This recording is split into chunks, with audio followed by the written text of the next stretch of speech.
अस्सलाम वालेकुम फ्रेंड्स, काफी अरसा से मेरे काफी ज्यादा बहन भाई मुझसे कमेंट्स करके पूछते रहते थे मक्का व मदीना पाक में सस्ता होटल कैसे मिलेगा, कहाँ मिलेगा। हर बंदे की यही कोशिश होती थी कि हमें किसी ना किसी तरीके से इंफॉर्मेशन मिल जाए। तो ये बहुत सारे लोगों का कॉमन क्वेश्चन था, इसीलिए आपके लिए ये वीडियो लेकर आया हूँ। काफी इंफॉर्मेटिव होगी, दूसरों तक शेयर लाजमी कर दीजिएगा ताकि दूसरे भी इससे बेनिफिट हासिल कर सके। याद रखिएगा कि आप हमेशा करीब होटल लेने की कोशिश करते हैं तो करीब हमेशा जो होटल होते हैं वो आपको एक्सपेंसिव ही मिलते हैं। सेकंड नंबर पे ये आता है कि जो भी करीब होटल होते हैं उनको कम अज कम 2 स्टार 3 स्टार का नाम दिया जाता है, हालांकि वो सिंपल गेस्ट रूम होता है या बिल्डिंग होती है और इतनी कंजेस्टेड होती है और तंग गलियों के अंदर भी कबूतर चौक के पास मैंने देखी हुई है जहां पे कंफर्टेबल भी बंदा फील नहीं करता। इसके अलावा ये होता है कि मोस्टली यहाँ क्या करते हैं कि एक ही कमरे के अंदर मर्द और औरतों को भी घुसा देते हैं, जिसकी वजह से अक्सर देखने में आया है कि औरतें अनकंफर्टेबल फील करती हैं। मतलब औरतों के साथ उनका महरम तो होता है, लेकिन जब एक ही कमरे में अननोन बंदे भी होंगे, फीमेल भी होंगी, तो सेम तकरीबन ऑलमोस्ट कॉमन वॉशरूम भी यूज करना होता है। वहां पे बातचीत करने में प्राइवेसी भी नहीं होती, तो ये काफी ज्यादा इश्यूज आते हैं। या सम टाइम ये भी होता है कि जो बूढ़े बुजुर्ग होते हैं उनके साथ फीमेल को एडजस्ट कर देते हैं, वहां पे भी अनकंफर्टेबल बंदा फील करता है। तो इस वजह से ये मोस्टली शेयरिंग जो रूम होते हैं यहाँ पे ये इशू आता है। दूसरा, जब 2 स्टार 3 स्टार होटलों के साथ लगाते हैं तो ऑटोमेटिकली इनका किराया बढ़ जाता है।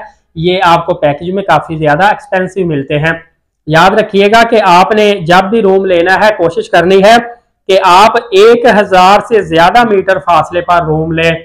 मिसाल के तौर पर आप अगर मदीना शरीफ में लेते हैं, मरकजिया से बाहर चले जाएं, मस्जिद बिलाल से भी दूर चले जाएं। इसी तरह हरम शरीफ में लेते हैं तो मिसफिला कुबरी के या बिल्कुल ऊपर ले लें या इससे थोड़ा सा बाहर ले लें। ये भी वॉकिंग डिस्टेंस है, आप 20-25 मिनट में हरम शरीफ तक पहुंच सकते हैं। लेकिन बड़ा बेनिफिट आपको ये होगा कि यहाँ पे आप कंफर्टेबल फील करेंगे। एक तो यहाँ पे रश नहीं होता, खुले हवादार कमरे होते हैं, होटल काफी बड़े होते हैं और यहाँ पे आपको समटाइम जो करीब होटल है वहां पे एक कमरे का कॉमन वॉशरूम की बजाय 3, 4, 5 कमरों का कॉमन वॉशरूम होता है। ये दूर होटल लेते हैं, यहाँ हर कमरे का अलग वॉशरूम होता है और मोस्टली देखने में आया है कि यहाँ पे औरतों को अलग रहाइश देते हैं, मर्दों को अलग। या अगर एक ही खानदान के 3, 4 या 5 अफराद हों तो उनको उस तरह का कमरा देते हैं।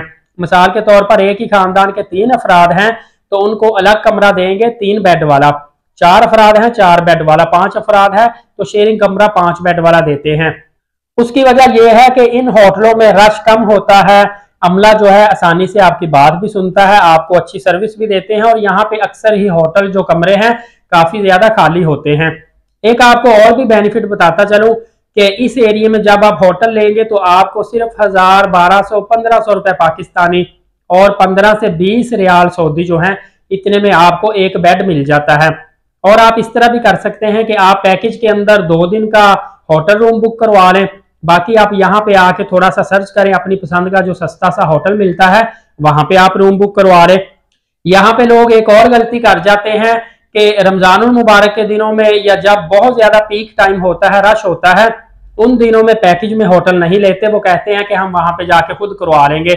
उन दिनों में हरगिज ये गलती ना करें। उन दिनों में अगर आप पैकेज ट्रैवल एजेंट से लेंगे, होटल बुकिंग भी साथ ही करवाएंगे तो वो आपको सस्ती पड़ेगी और फायदा रहेगा।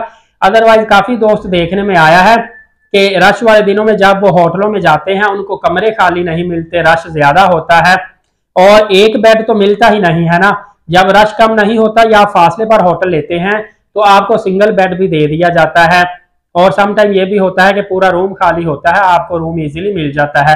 रश के दिनों में आप जितने भी पैसे देंगे आपको करीब रूम बिल्कुल भी नहीं मिलता और दूर फासले पर भी थोड़ा सा मुश्किल से मिलता है। इन चीजों की आपने एहतियात करनी है और सबसे बेस्ट तरीका भी यही है कि डेफिनेटली जब आप उम्रा पर आते हैं, थके होते हैं, आपके पास सामान होता है, तो अगर आपने पसंद का होटल लेना भी है तो कम से कम 2 दिन का आप होटल बुकिंग लाजमी करवा के आए ताकि आते ही कमरे में सामान रखें, फौरी तौर पर उम्रा अदा करें, एहराम की पाबंदियां आपकी खत्म हो। उसके बाद जहां मर्जी करीब भी आप घूमे फिरे, दूर भी जाए, होटल की रिसेप्शन पे जाए, मदीर को मिले, वहां से जहां आपको सस्ता होटल मिलता है खुद आप विजिट करके, कमरे को खुद विजिट करके, हवादार खुला साफ सुथरा आपको लगता है, रीजनेबल डिस्टेंस पे है, रीजनेबल रेंट है, तो आप वहां पे बुकिंग करवा सकते हैं। यकीन कीजिए इसका आपको काफी ज्यादा फायदा रहेगा। फिर कहता हूँ रश के दिनों में आपने मुकम्मल बुकिंग पैकेज में लेकर आनी है ताकि आपको दर बदर के धक्के ना खाने पड़े। बाकी अगर आपका शौक होता है कि आपने 4 स्टार 5 स्टार होटल ही लेना है और सस्ता लेना है, तो मैं मेरे ख्याल से पिछली वीडियो में भी बता चुका था, 4-5 किलोमीटर के फासले पर या 2 किलोमीटर के फासले पर भी आपको मिल सकता है। वोको होटल का काफी ज्यादा नाम है, 5 स्टार होटल है, 1500 रुपए पाकिस्तानी में, मतलब कि 20 रियाल के अंदर अंदर आपको पूरा एक बेड मिल जाता है। पूरा रूम लेंगे तो वो आपको ऑलमोस्ट 4 बेड का पड़ेगा, 8 से 10 हजार का। तो इसी तरह हदाया टावर भी है, दिया सातर होटल है। इस तरह के कितने ज्यादा इनके करीब करीब देखेंगे होटल होते हैं जो आपको सस्ते तरीन 4 स्टार 5 स्टार के मजे आप लेंगे, लेकिन वो शटल सर्विस पैकेज पे होते हैं। डेफिनेटली 4-5 किलोमीटर दूर है, वहां से आप किराया लगाकर जाएंगे तो वो तो आपको किराया जो है करीब तरीन होटल से भी ज्यादा आपका टोटल कॉस्ट पड़ जाएगी। तो वो फ्री में उन कंपनीज की बसें चल रही होती हैं, वो हर नमाज में भी चलती हैं, हर घंटे बाद भी चलती हैं, किसी होटल की आधे घंटे बाद भी चलती है। और मोस्टली ये भी काम चल जाता है कि आप चाहे आपके पास शिरके का जो वीजा है किसी और का है, आप किसी और की बस में बैठ के जो पास होटल है उनकी बस में भी बैठ के आ जा सकते हैं, लेकिन वो आपको क्लाक टावर जमजम पुलमान के करीब उतारती है या कबूतर चौक के करीब जहां पे बैरियर लगे होते हैं वहां तक ट्रांसपोर्ट आ सकती है। उससे आगे आपने फिर पैदल ही जाना होता है, वो तकरीबन आपको 200, 250, 300 मीटर फासला भी पैदल पड़ सकता है। तो मुख्तसर सी मालूमात थी, काफी ज्यादा इन्फॉर्मेशन मैंने आपको दे दी है, काइंडली दूसरों तक शेयर कर दीजिएगा, दूसरे इससे बेनिफिट हासिल कर सके। नमाज कायम करें और नबी पाक सल्लल्लाहु अलैहि वसल्लम पे कसरत से दुरूद पाक भेजा करें। अलीड साकिब यूट्यूब चैनल को सब्सक्राइब रखें ताकि तमाम तर नई से नई मालूमात डेली की बेसिस पर आपको मिलती रहे। इंशाअल्लाह अगली वीडियो में मिलेंगे, तब तक के लिए इजाजत दीजिए, अपना बहुत सारा ख्याल रखिएगा, बहुत शुक्रिया, अल्लाह हाफिज।